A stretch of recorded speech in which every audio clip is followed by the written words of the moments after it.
오늘은 호흡에 대해서 얘기를 하려고 해요. 수행하시는 분들이 호흡을 아주 이렇게 등한시해요. 어떻게 등한시하냐면 원칙이 있는데 원칙을 모르고 전부 다 자기들이 배워온 바대로 호흡을 해요. 예를 들어서 5종류의 이 곡식을 가지고 밭에다가 논에다가 뿌리면 그 종자 따라서 sak이 올라오잖아. 열매를 맺을 것이고. 근데 5종류의 그 곡식이 종자가 같은 열매를 맺을 거라고 상상을 하면 안 된다는 거예요. 수행을 하는데 호흡을 하는 방식들이 다 다름에도 불구하고 그것이 같은 결과를 얻을 것이라고 생각하는 것 자체가 이미 잘못됐다는 거예요. 그래서 호흡은 반드시 내가 얻고자 하는 수행의 결과를 얻을 수 있는 호흡법을 선택을 해야 돼요. 그 다음 또 한 가지는 사람들마다 체질이 다 달라. 어떤 사람은 심장이 큰 사람, 어떤 사람은 뭐 위장이 큰 사람, 폐가 큰 사람, 키가 큰 사람, 키가 작은 사람. 이렇듯이 사람의 이 체질이 다 다르기 때문에 호흡하는 방식도 다 다르고 호흡하는 원칙도 같을 수가 없는 거예요. 달리 얘기하면 우리 몸이라고 하는 것은 몸과 마음이 색수상행식이라고 하는 오온으로 이루어져 있기 때문에 호흡을 할 때마다 오음의 영향을 받는다는 거예요. 또 사람들마다 업장이 다 다르고 과거생에 지어놓은 인과응보가 있어서 업장이 다 다르고 또 생각, 감정이 다 다르기 때문에 호흡하는 방식이 이미 다 다르게 패턴화되어 있다는 거예요. 그래서 이런 여러 가지 요소들 인해서 각자 다른 호흡법을 가지고 있고 호흡 패턴을 가지고 있는데도 불구하고 어느 수련하는 단체에 호흡법이 좋다라고 하면 그 호흡법을 가져와서 이제 무작위로 사용을 하면서 큰 결과를 얻으려고 하는 그런 분들이 상당히 많은데 결론은 주하인마라고 하는 몸에 폐단이 생기거나 또 뇌에 스파크가 일어나거나 뇌혈관이 터져가지고 뇌경색이 와서 또는 스파크가 일어나가지고 정신병자가 되거나 여러 가지 이제 질환들이 발생하게 되는데 그런 것들이 다 이제 어디에서 이제 좌우되느냐 하면 앉는 자세에서 문제가 돼서 그런 정신병자나 뇌혈관 질환이 생길 수 있는 위험성보다는 전부 다 호흡법에 의해서 문제가 되는 게 확률은 없다는 거예요.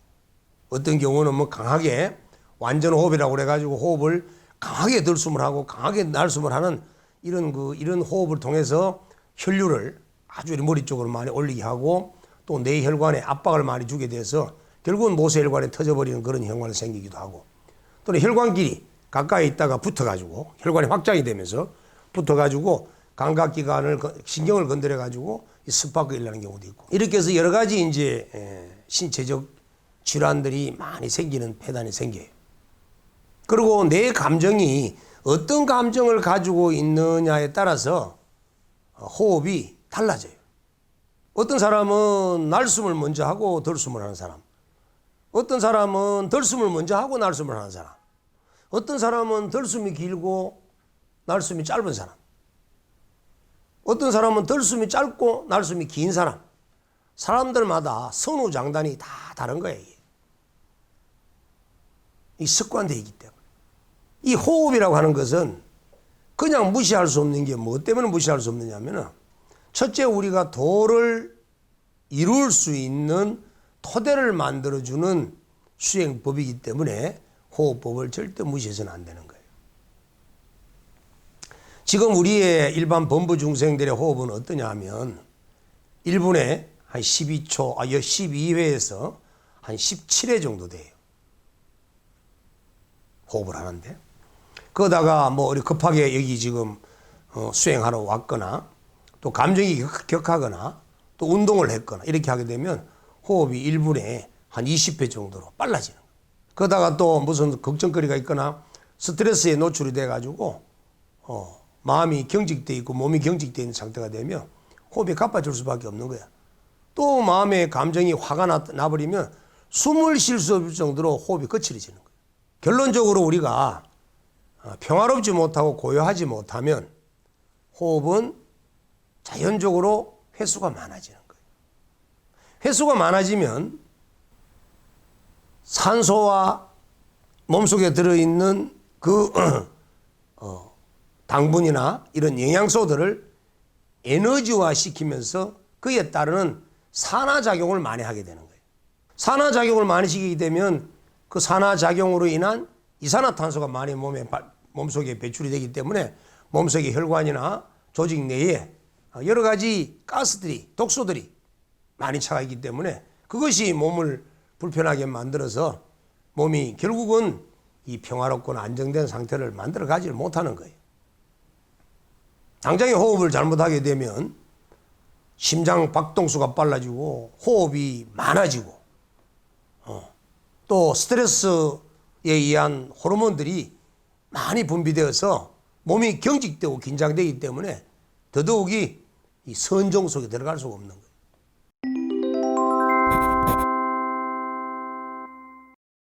부처님께서는 고행의 숲에서 갖은 고행을 통한 수행을 했지만 결국은 깨달음을 얻을 수 없다라는 판단이 들어서 고행을 포기하고 녹야원으로 나오는 거예요. 그 알랄라 깔라마 우따까 라마부터라고 하는 두 수정주의자로부터 선정 수행을 배웠지만 그렇지만 이 지혜라고 하는 깨달음의 경지가 이루어지질 않아서 부처님은 결국은 녹야원으로 나가서 보리수나무 아래서 수행을 하게 되는데 그때 수행을 한 방법이 부처님께서는 아나파나사티라고 하는 수행을 통해서 선정에 들어요.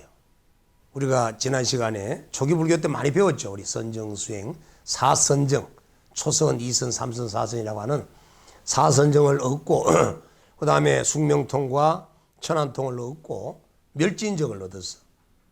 그래서 삼명이 두루 통해 가지고 부처님께서는 연기법을 깨달아서 무상정득정각을 얻으셨다. 그렇게 깨달음을 얻어서 부처님이 되셨다. 이렇게 얘기를 할 때 그때 부처님께서 하셨던 수행법이 뭐냐면 아나파나사티야. 아나파나사티. 아나파나사티라고 하는 것은 뭐냐면 들숨과 날숨, 호흡을 주시한 거예요. 주의 집중한 거지. 들어가는 숨과 나가는 숨을 계속 주의 집중해서 보면서 그리고 삿딜한 거예요. 뭘 삿딜했느냐? 마음을 챙긴 거예요. 마음이 흩어지지 않고 마음이 도망가지 않고 마음이 항상 호흡을 일관되게 집중해서 비춰볼 수 있도록 계속 마음을 챙긴 거예요. 이걸 통틀어서 이제 아나파나사티, 이게 이제 한문권 이 북방 불교에서는 안반수이라고 그래요. 안반수이. 안은 안하고 반은 파나를 음력대로 했지만 수이는 지킬 숫자와 마음 뜻이자예요. 마음을 지킨다. 그건 사티하고 똑같대요.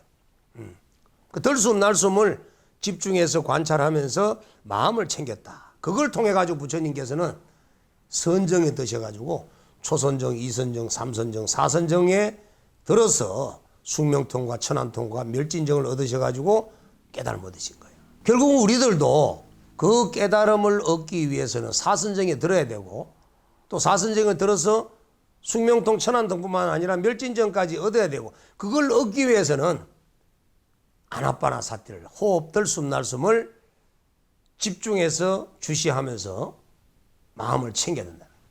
어떻게 호흡을 지켜봤느냐? 그냥 지켜보시고. 그 우리 사물을 비출 때 아무런 감정이 없이 평온하고 고요한 상태에서 그냥 그대로 사물을 비추듯이 마음이 호흡을 그대로 비추되 삿딜했다. 마음을 챙겼다. 뭘 챙겼느냐? 들어가는 숨이 길면 긴 줄 알고 짧으면 짧은 줄 알고 나가는 숨이 길면 긴 줄 알고 짧으면 짧은 줄 알고 호흡이 들어가고 나가고 하는 그 과정의 일련의 그 상을, 호흡의 상을 그대로 알아차림한 거예요. 예를 들어서 비유를 하면 만약에 손등이 가렵다라고 하면 손등이 가려운 형상을 정확하게 이해한다는 거예요. 어떻게 가려운지를 확실하게 안다는 거지. 그냥 가렵다, 두리뭉실하게 아는 것이 아니라 어떻게 가려운지를 명확하게 아는 거라. 마음이 집중이 되고 알아차림이 명료해지면 그 가려움증이 정확하게 우리가 이해되듯이 호흡을 들숨 날숨을 알아차림하는 과정 속에서 명료한 마음으로 알아차림하기 때문에 호흡이 길고 짧고 하는 과정을 정확하게 아신 거예요.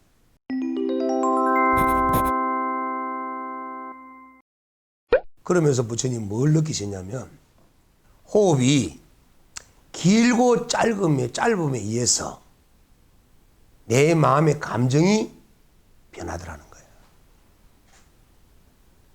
내 마음속에 일어나고 있는 번뇌 망상들이 달라지더라는 거예요.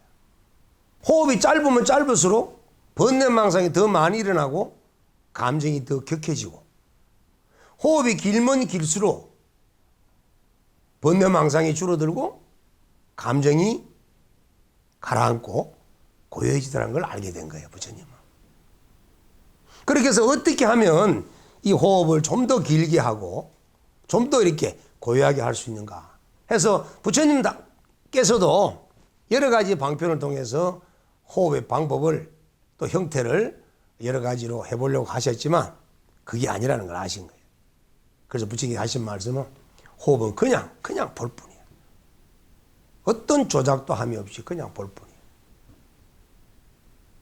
그렇게 해서 부처님께서는 그 당시에 과학이 발달되지 않고 의학이 발달되지 않았던 그 3,500년 전에도 부처님은 들숨이 길면 긴 만큼 이 몸과 마음에 나타나는 현상과 날숨이 길면 길수록 내 몸과 마음에 나타나는 어떤 그 현상을 명확하게 이해하시고 아시게 된 거예요. 그래서 부처님께서는 결론적으로 나가는 숨을 길게 하는 출장식, 날숨을 길게 하는, 날숨을 길게 하다 보니까 어떤 일이 발생되냐면 들숨은 기압의 차이에 가지고 저절로 들어가더라는 거예요. 그런데 우리는 몸이 질병이 오거나 건강이 나빠지거나 몸에 감정이 격해지거나 몸에 부조화가 걸리고 우리 자율신경계에 문제가 발생이 되면 호흡을, 특히 들이쉬는 숨을 인위적으로 이렇게 하려고 그래. 숨을 잘 못 쉬는 거야. 몸이 안 좋고 건강이 나빠지고 감정이 격해지고 몸이 경직되어서 들어가는 숨이 잘 안 들어가니까 들어가는 숨을 잘 들어가게 하려고 호흡 근육들이 발달하게 되어버린 거예요. 그런데 우리가 긴장하지 않고 경직되지 않은 상태가 되었다면 이 폐 속의 기압보다 바깥 대기의 기압이 높으면 높은 데서 낮은 쪽으로 자연적으로 공기가 밀려 들어오기 때문에 그냥 그대로 두면 될 텐데 우리는 몸이 너무 경직되어 있어서 그래서 숨을 쉬려고 애를 쓰는 거예요.